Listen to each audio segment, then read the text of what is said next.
दोस्तों, क्या आपने कभी सोचा है कि जब दुनिया की सारी आवाज़ें खामोश हो जाती हैं, जब शब्द टूट जाते हैं, जब दर्द इतना गहरा हो कि आंसू भी अपना रास्ता भूल जाएं, तो इंसान क्या करे?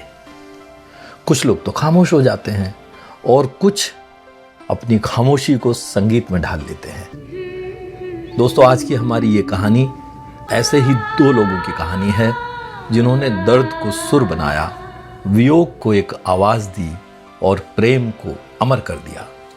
ये सिर्फ दो महान गज़ल गायकों की कहानी नहीं है दोस्तों, ये एक ऐसी प्रेम कथा है, ये एक ऐसे संघर्ष की कहानी है और उस दिल की दास्तान है जो टूट कर भी गाता रहा और लोगों की तन्हाई को भरता रहा। दोस्तों, आज हम बात करेंगे जगजीत सिंह और चित्रा सिंह की। तेरा चेहरा कितना सुहाना लगता है। एक ऐसी कहानी जो सुनने के बाद बहुत देर तक आपके दिल में गूंजती रहेगी। बात निकलेगी तो फिर दूर तलक जाए। जी हाँ दोस्तों, बात निकलेगी तो बहुत दूर तलक जाएगी। तो आप बने रहिए मेरे साथ, क्योंकि मैं आपको जगजीत सिंह, चित्रा सिंह की जिंदगी और गायकी के बारे में कुछ ऐसी दिलचस्प जानकारी देने वाला हूं जो शायद आपको आज तक पता ही ना हो। तो मुझसे मिलने के वो करता था बहाने कितने, और अब गुजारेगा मेरे साथ जमाने कितने। तो दोस्तों, इस कहानी का आगाज होता है राजस्थान के श्री गंगानगर की गलियों से, जहां एक नौजवान अपने दिल में संगीत के सच्चे सुरों के बड़े बड़े सपने लिए हुए था। पिताजी चाहते थे कि बेटा अफसर बने, पर बेटे जगजीत सिंह के भीतर तो एक गायक बसता था और एक दिन वो अपने सपनों की नगरी मुंबई आ पहुंचे। इतना जो मुस्कुरा रहे हो, क्या गम है जिसको छुपा रहे। शुरू में तो उन्होंने बहुत संघर्ष किया, असफलताएं भी मिली और फिर एक दिन मुलाकात हुई चित्रा जी से। जी हाँ, गाने के सिलसिले में।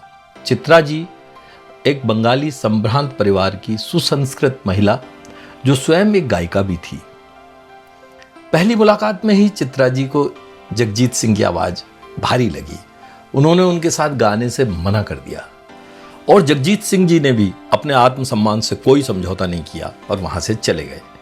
लेकिन शायद किस्मत को कुछ और ही मंजूर था। चित्रा जी को जगजीत जी का आत्मसम्मान और सादगी बहुत पसंद आ गई और बहुत जल्द चित्रा जी ने एक दिन अपने घर पर उन्हें चाय पर बुलाया और शायद यहीं से दोनों के दिलों में एक चाहत का सिलसिला शुरू हो गया था। देख कर यूं लगा जैसे बेताब दिल। दोस्तों, मोहब्बत तो हम सभी लोग कभी ना कभी करते हैं, मगर मोहब्बत के लिए कोई इतनी बड़ी अग्नि परीक्षा दे सकता है, यह आपको इसी कहानी में देखने को मिलेगा। एक तरफ जगजीत सिंह और चित्रा सिंह के बीच प्यार परवान चढ़ रहा था, लेकिन चित्रा सिंह जी कानूनी तौर पर अपने पहले पति देबू प्रसाद जी से अलगाव के दौर में थी और अभी उनके बीच तलाक होना बाकी था। जरा सोचिए, ऐसे संवेदनशील समय में जगजीत सिंह जी बड़ी सादगी और विनम्रता के साथ सीधे देबू प्रसाद के घर जाकर खड़े हो गए। कोई दिखावा नहीं, बस एक सच्ची, साफ, ईमानदार बात। मैं आपकी पत्नी से शादी करना चाहता हूं, क्या आप इसकी इजाजत देंगे? यह महज एक सवाल नहीं था, यह उनकी मर्यादा का वह उच्चतम शिखर था जिसने इस प्रेम कथा को पवित्र बना दिया। अनुमति मिली और शादी भी हुई।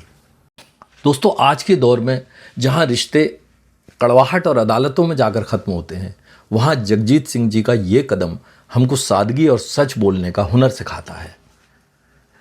शादी के बाद फिर 1976 में जगजीत सिंह और चित्रा सिंह जी का पहला एल्बम द अनफॉरगेटेबल्स आई, जिसने इतिहास रच दिया।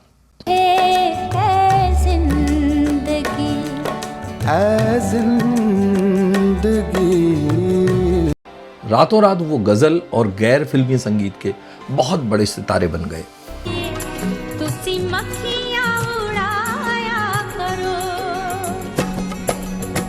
तुसी रोज नहाया कर। दोस्तों, उन्होंने फिल्मों में भी काम किया कुछ फिल्मों में संगीत दिया और कुछ फिल्मों में गाने भी गाए, और जिन जिन फिल्मों में उन्होंने संगीत दिया या फिर गाने गाए वो सुपरहिट हो गई, और आज भी हम उनको गुनगुनाते हैं। तुमको देखा तो ये ख्याल आया, तुमको देख। जगजीत सिंह गज़लें गाते और मंच पर चुटकुले भी सुनाते, और चित्रा सिंह जी डुएट गज़ल में उनका बेहतरीन तरीके से साथ देती। आंखें तुम्हारी बहुत। उनकी खास बात ये थी कि वो क्वालिटी पे विश्वास रखते थे, क्वांटिटी पे नहीं। इसलिए 50 सालों के सफ़र में उन्होंने लगभग 10 भाषाओं में 5000 गाने रिकॉर्ड करे। कि नज़म जो है उसमें एक ही सब्जेक्ट को, गज़ल में हर शेर में अलग अलग सब्जेक्ट आ सकते हैं। जैसे रफ़ी साहब के 2 मशहूर गाने हैं। घर घर, दुकान दुकान, बाजारों में जगजीत चित्रा की गज़लों का बोलबाला दशकों तक चलता रहा। दोस्तों, 1976 में जब मैं 10वीं क्लास में पढ़ता था, उस समय मेरी उम्र के बच्चों में उनकी गज़लों के लिए वो दीवानगी थी कि मैं क्या बताऊं। हम लोग इंटरवल में स्कूल छोड़कर कैसेट की दुकान के बाहर खड़े होकर इन गज़लों को बड़े प्यार से सुना करते थे।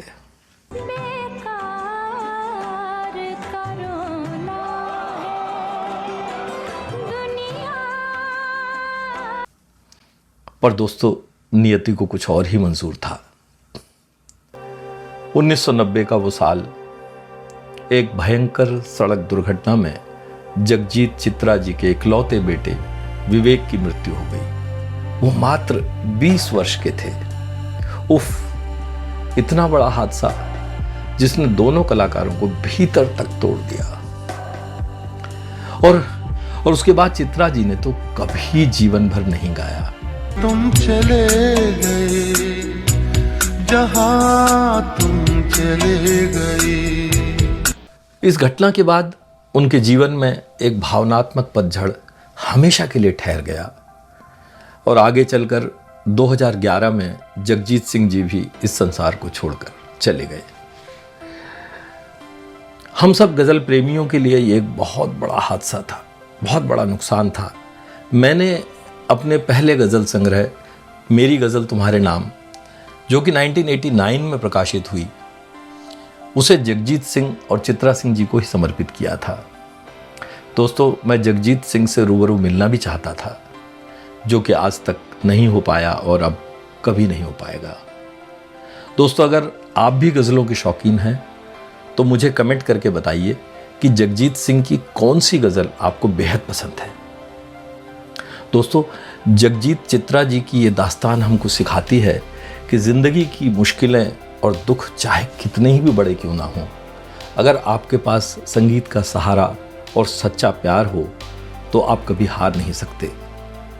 दोस्तों, उम्र के इस 65वें पड़ाव पर आकर जबकि मैं खुद ही अपनी स्क्रिप्ट लिखता हूँ, रिकॉर्ड करता हूँ, एडिट करता हूँ और इन कहानियों में जीता भी हूँ, तो महसूस होता है कि सच्चे कलाकार कभी मरते नहीं हैं। वे बस हमारी यादों में रहते हैं और हमारे भीतर गाते रहते हैं। मेरा गीत अमर कर दो, होठों से। और जब आप लाइक, सब्सक्राइब, कमेंट्स के माध्यम से मुझसे जुड़ते हैं तो मुझे ऐसा एहसास होता है कि मैं अकेला नहीं हूँ, बल्कि इस यात्रा में आप सब दोस्त कहीं ना कहीं मेरे साथ हैं।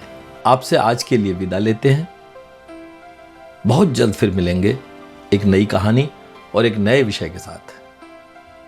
तब तक के लिए शुभकामनाएं। धन्यवाद। वंदे मातरम। जय हिंद।